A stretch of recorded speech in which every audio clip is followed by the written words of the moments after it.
Alright, welcome back to the channel. In today's video I'm going to show you how to make a sump pump cover out of polycarbonate. But before I get into how I'm going to do that, I want to talk about the reason why I'm doing that.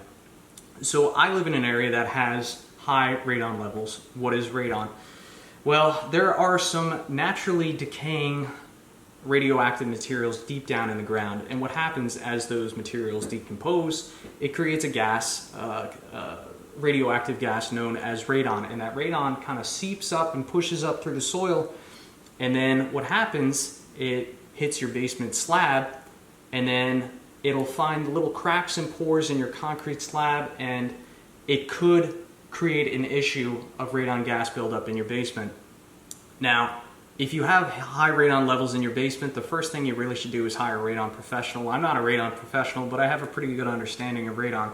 So generally what they'll do is they'll put in some type of mitigation fan. I do have a mitigation fan, and basically what they do, they bore a hole into your concrete slab, put a tube into your slab, seal it up, and then somewhere up above that tube, they install a vacuum fan. So that fan creates a vacuum under the slab. So the idea behind it, any radon gases that come up and kind of sit underneath your slab and want to push up through, it'll try and find the path of least resistance, which will be that siphon tube. So the idea behind it is it's going to suck up that radon and expel it up into the atmosphere, and therefore eliminating it from your basement. Although I do have that fan, I'm still getting 3.9 or between 3.5 and 3.9 radon readings in the basement. Now the government says anything above 4, you need to take action, but really any kind of radon levels are not good. They're not healthy. Radon is the second leading cause of lung cancer in the United States, so it's something you should take very seriously. Now, I've already taken the first step to correct my radon issue in the basement, and I did that by applying an epoxy floor coating to the entire basement floor. And the reason I applied an epoxy floor coating is because that creates kind of an impenetrable layer on the concrete slab. So concrete is porous. So by applying that epoxy coating, it fills in all those pores. Additionally, there were some small cracks that I filled up on the slab before applying that coating. I'll actually have a video out on that. But the epoxy floor also filled in all those little cracks. So it really created a really good seal on the concrete slab. Now, the other area that you really got to watch for, and the reason why I'm making this video, is because I have an open sump pit. Open sump pit. And they do make radon appropriate sump pump covers. Those covers cost between $100 and $120, I think, and that was actually my first choice. I have 2 sumps. Now, the issue with that radon cover, why it didn't work for me, my 2 sumps are within like a ½ inch from one another, and that radon sump cover has maybe like an inch and a half flange that seals it to the slab. So because my sump pumps were so close together, those radon covers unfortunately were not going to work. So I'm going to use this polycarbonate sheet. Now, before we go any further, I do want to caution you that there is some flooding dangers when you seal up your sumps the way I plan to seal up mine. Now, in your house, if you continuously have water flowing directly from your slab into your sump pit after rainstorms and whatnot, maybe from your dryer or something like that, do not do this, because I plan to completely seal up my sumps at the slab level, so any standing water in the basement will not be able to fall into those sumps. So there is that danger. Additionally, if I ever crack a pipe, if a pipe ever bursts in the basement, then there's going to be nowhere for that water to go. So there's definitely some danger. I think they do make some better products out there, but my main concern is dealing with the radon. If a pipe breaks, I had the epoxy floor coating, I'm going to ruin a little bit of drywall in the basement. I'm not too concerned about it. I'm more concerned about the inhalation of radon in my basement. So with that warning out there, with you guys having a basic understanding as to why I'm doing this now, let's get started. Alright, so first things first, what type of material do you want to use to seal up your sump covers? Well, because I'm going to cut these into circles, the material I decided to go with is called polycarbonate sheeting. It's clear polycarbonate sheeting, and it's different from plexiglass. Plexiglass is made of acrylic. It's cheaper, but the thing with plexiglass is it's more brittle and it's more likely to crack when it comes to cutting and drilling it. It's less flexible. Now, this polycarbonate sheet is definitely more expensive. This is a 1/4 inch sheet of polycarbonate, 2 feet by 4 feet, which will allow me to cut 2 circles for both my sumps. And this cost about $60 or $70 shipped to my door from Amazon. And that was the cheapest I could find it. This stuff is expensive, but you know, the other alternative, those sump pump covers, those Radon sump pump covers, the Radon Seal sump pump covers, they cost like $100, $110 a piece. So this was kind of like the best second choice here. So in order to complete this job, of course, you're going to need some tools. The tools that I think we're going to need today, you're going to need a drill, hole saw kit, and you're going to need the hole saw that matches the size of your sump pump pipe that's coming out of your pump. We're going to need a jigsaw to cut those circles. Good idea to have a square, tape measure, some type of marking device. I have a fine tip Sharpie, and I'm not sure if we're going to need a set of dividers, but that's basically that. So now let's go in the basement and let's start taking some measurements on what size we're going to need to cut this piece of polycarbonate. Alright, so here are my sump pits. I'll call this sump pit number 1, sump pit number 2. Prior to transfer of ownership, there has to be a radon test done in high radon level areas. So my radon levels in this house initially failed. They were around 5, so they hired a radon mitigation specialist to come in and correct the issue. This was his fix: duct tape. This is literally what he did. See these metal covers, they weren't sealed up too well. So he just put some duct tape on there, and lo and behold, it passed. It lowered it like a point or two, just enough to get the place to sell. So something that's always bothered me, so that's why we're taking the steps to correct this. So these sump covers are 22 inches in diameter, and I plan to do the new covers the same diameter, 22 inches. As for the actual diameter of the sump holes themselves, it's about 18 1/4. So I've already done my measurements and I drew them out on this diagram. So here you can see the basement wall. We'll call this sump pit number 1 and sump pit number 2. So the dotted line represents the new covers that I'm going to cut out, which is 22 inches in diameter. And I used that 22 inch diameter measurement, and then from there I measured from the outside edge to the center of where these sump pump pipes are. So for sump number 2, the distance between the outside of the new cover to the center of the pump pipe is 4 3/8, and on sump number 1 it's 3 3/8.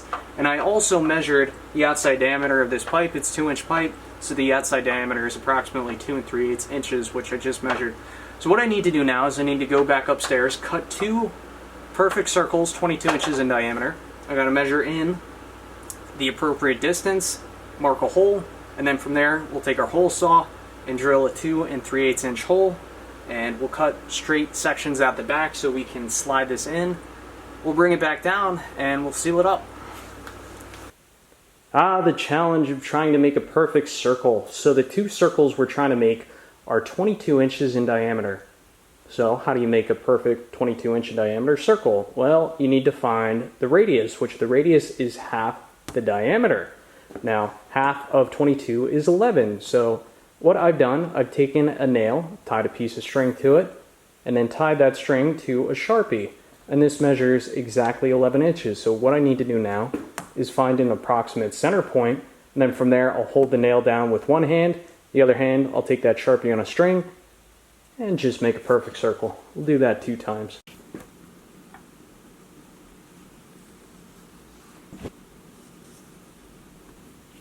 Next, we're going to take our jigsaw with a fine tipped blade. You definitely don't want to use a wood blade. Best to use like a metal blade or something with really fine teeth. Set this thing to a high rate of speed. I have it turned up all the way.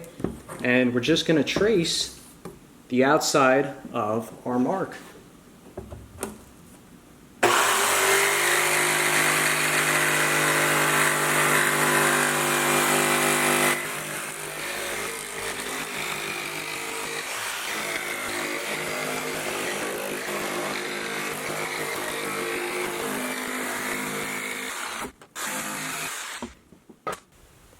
Alright, so I have sump pump cover number 2 here, and according to our measurements, from the outside edge of the sump pump cover 4 3/8 in marks the center of our sump pump pipe.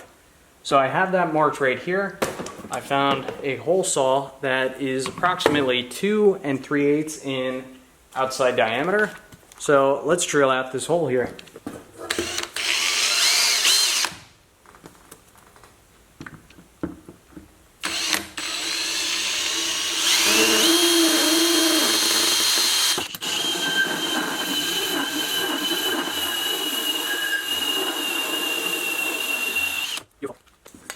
Because I don't plan to remove the sump pump pipe, I'm going to have to cut out this little piece right here in order to slide this cover on.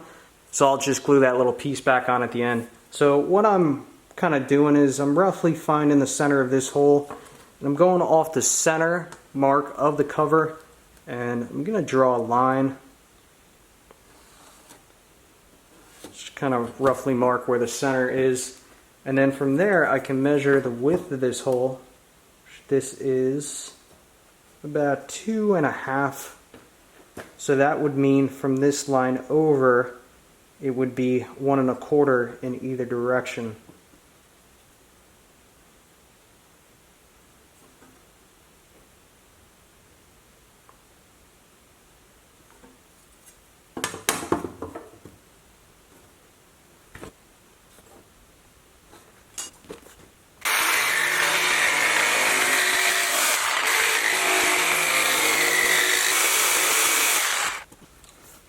Repeat the process on the other cover.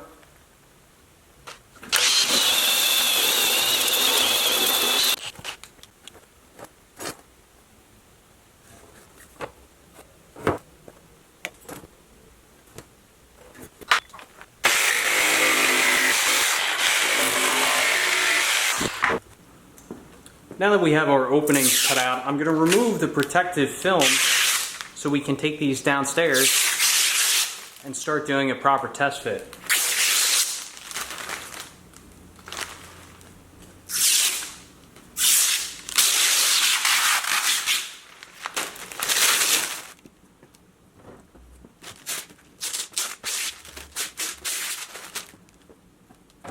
Let's see how we did so far.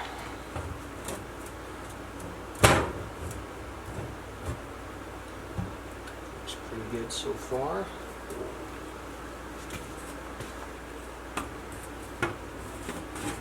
Tight, but she goes right in.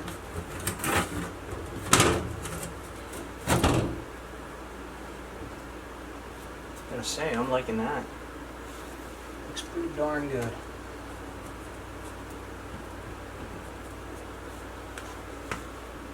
I gotta say, I'm pretty darn happy with how everything's turning out. It's not perfect, but you know, it's close enough. Especially for this application where nobody's ever really gonna see it. Anyway, these two pucks overlap one another, so what I need to do now is mark the center line on both of them. Then up in the garage, I'm going to have to take a straight edge and just mark these out and then cut them straight so that they sit flush with one another.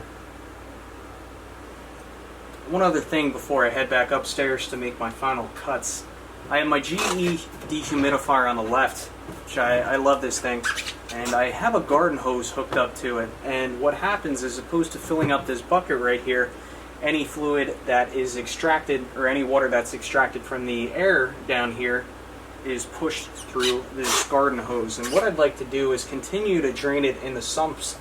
So what I'm going to do is I'm just going to mark the location where I want to put this garden hose, which I think right about there. I'm trying to make it so that it doesn't drip directly on the pumps. Hopefully that will extend the life of the pump a bit. So I'm just going to mark this out, and when we go back upstairs, I'll drill that out real quick so we have a place to export water from the dehumidifier. Now it's time to make our cuts on both of these pucks so that they sit flush with one another and they're not overlapping. So just going to take a straight edge here, line up my two marks.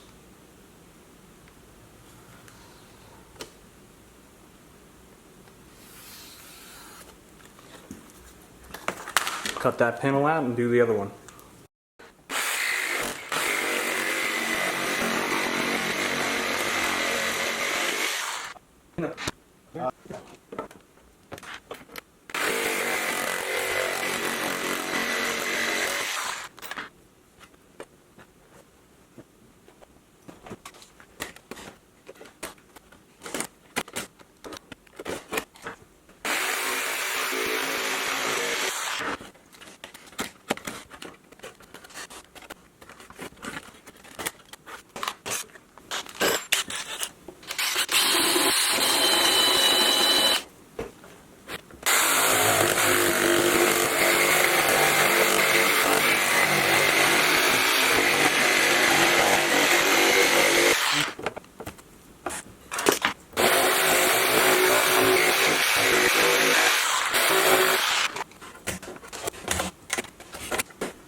Alright, I think we are ready for final fitment. So first thing I'm going to do is make sure that this is nice and dry and clean around the sumps, because I am going to seal these up with silicone. So this one should go right here beneath that piece of zip tie. That looks good.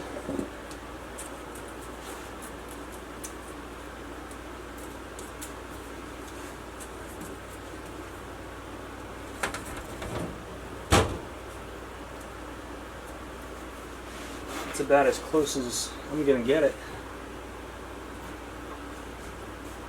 You tell me what you think. I think that looks pretty darn good. Make sure that the hose fits in the opening that I cut. And it does. I can kind of direct that where I want that to be. That looks good. Okay, I think we're ready to seal this up. So I'm gonna seal this up with some just regular clear silicone. And trying to figure out the best way to do this. If I should apply it to the underside of these and flip them over, I think that may be a bit messy. I'd almost like to draw the outline of these in chalk and then just kind of like press it down. I do have a Sharpie. Maybe I'll just do that. And I think that's exactly what I'm going to do.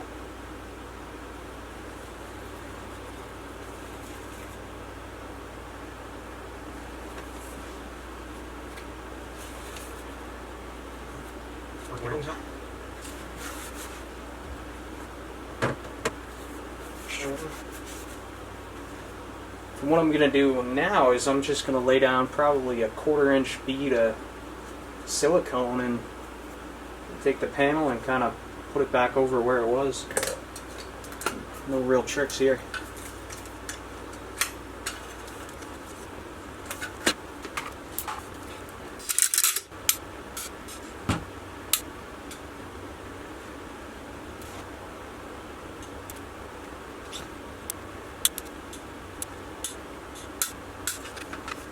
Try putting down our first panel here. Try to make sure everything's lined up. This is going to be the tricky part.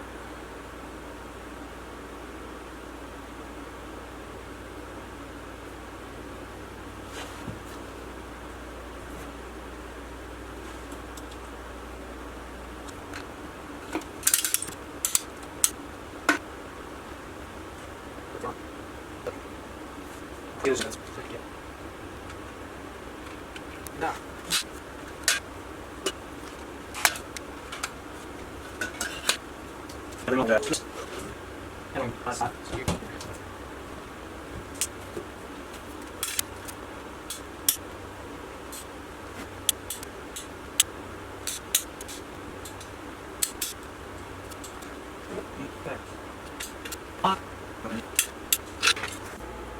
Now this has got to go under that zip tie.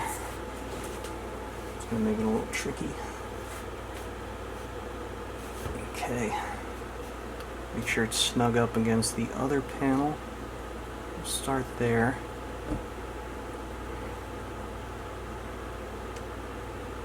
I think that's pretty close. And drop it down.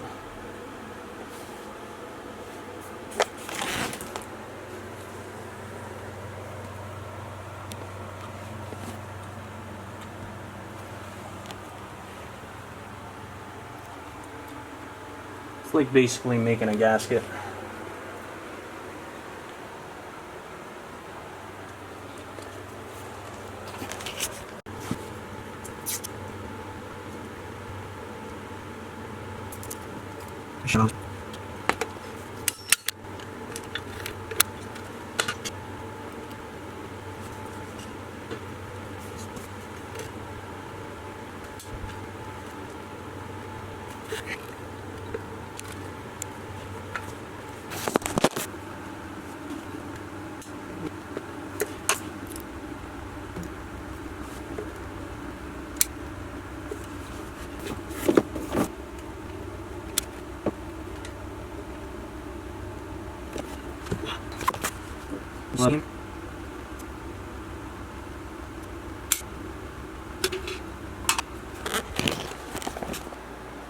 And here is the finished product.